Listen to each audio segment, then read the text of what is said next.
Alright, let's dive into something that's both heartbreaking and incredibly powerful.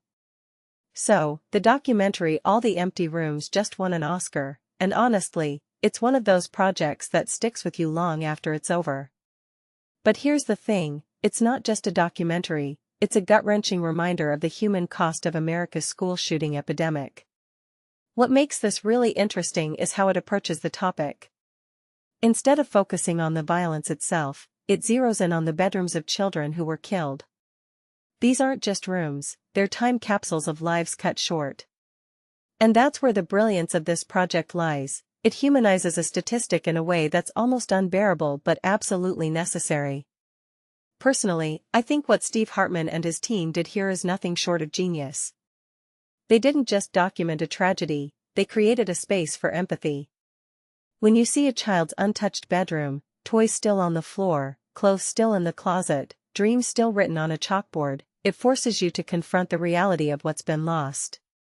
One thing that immediately stands out is how these rooms become characters in the story. They're not just backdrops, they're silent witnesses to lives that should have been. And that's what many people don't realize, the power of these spaces to tell a story without a single word. Take Jackie's room, for example. Her mom, Gloria Cazares, invited the filmmakers into her home, and what you see is devastating.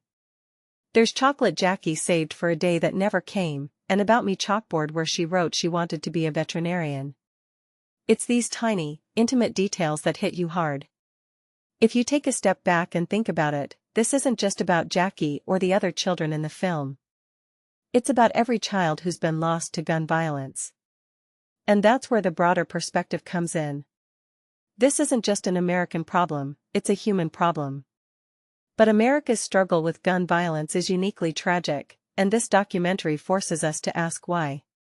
What this really suggests is that we've become desensitized to these tragedies. Headlines come and go, but the rooms remain.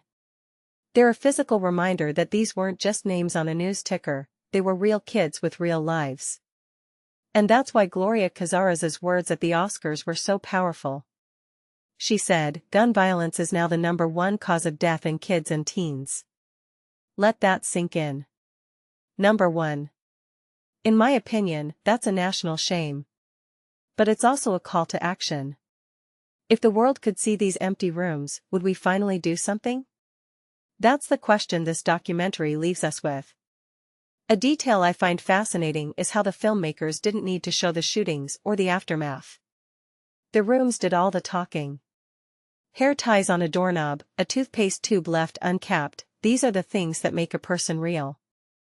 And by focusing on these details, the film avoids the trap of sensationalism. It's not about shock value, it's about connection. This raises a deeper question: how do we as a society process grief on this scale? And more importantly, how do we prevent it from happening again? From my perspective, All the Empty Rooms isn't just a documentary, it's a mirror. It reflects back to us the choices we've made as a society and the consequences of those choices. It's uncomfortable, it's painful, but it's necessary. Personally, I think this is one of those rare projects that doesn't just inform, it transforms. It challenges you to see the world differently. And in a media landscape that's often saturated with noise, that's no small feat. So, here's my closing thought: what if every time we heard about a school shooting, we didn't just think about the numbers? What if we thought about the rooms? The toys left behind, the dreams never realized. Maybe then, we'd finally start to change. Because at the end of the day, it's not just about the empty rooms, it's about the empty seats in classrooms, the empty chairs at dinner tables, and the voids left in the hearts of families. And that's something we shouldn't, ignore.